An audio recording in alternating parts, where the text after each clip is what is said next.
بسم اللہ الرحمن الرحیم۔ لوگوں کی اکثریت کو مت دیکھو کہ لوگ کدھر جا رہے ہیں، صحیح راستہ اپناؤ، چاہے اس راستے پہ اکیلے ہی کیوں نہ ہو۔ جسم کو چوٹ تو وقت کے ساتھ ٹھیک ہو جاتی ہے، لیکن لفظوں کے زخم کبھی نہیں بھرتے۔ اللہ بہتر کرے گا، یہ وہ لفظ ہے جس سے انسان کی آدھی پریشانی دور ہو جاتی ہے۔ ہر چیز کا صدقہ ہوتا ہے، اور عقل کا صدقہ یہ ہے کہ جاہل کی بات سن کر برداشت کرنا۔ جب کوئی شخص خود اپنی تعریف کرے تو اس کا وقار ختم ہو جاتا ہے۔ مانگ اس ذات سے جو کسی کا محتاج نہیں۔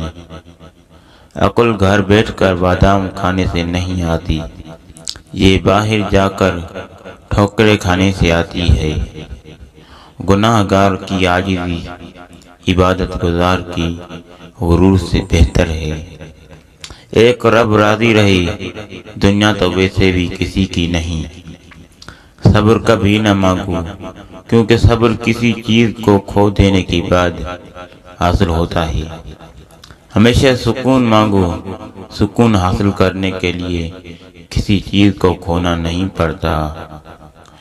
ایسے لوگ بہت مشکل سے ملتے ہیں جو بولنے کے بجائے آپ کے لکھنے کے انداز سے پہچان لیتے ہیں کہ آپ اداس ہیں۔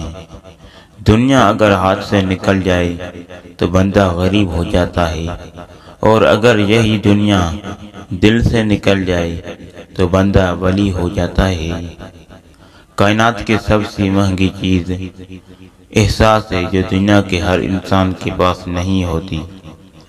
کسی کے خوشیوں میں شریک ہونے سے اس کی خوشی دگنی ہو جاتی ہے، اور کسی کے غم میں شریک ہونے سے غم آدھا ہو جاتا ہے۔ اگر ہماری ویڈیو اچھی لگی تو ہمارے چینل کو سبسکرائب کریں اور بیل آئیکن پر کلک کریں۔ جزاک اللہ۔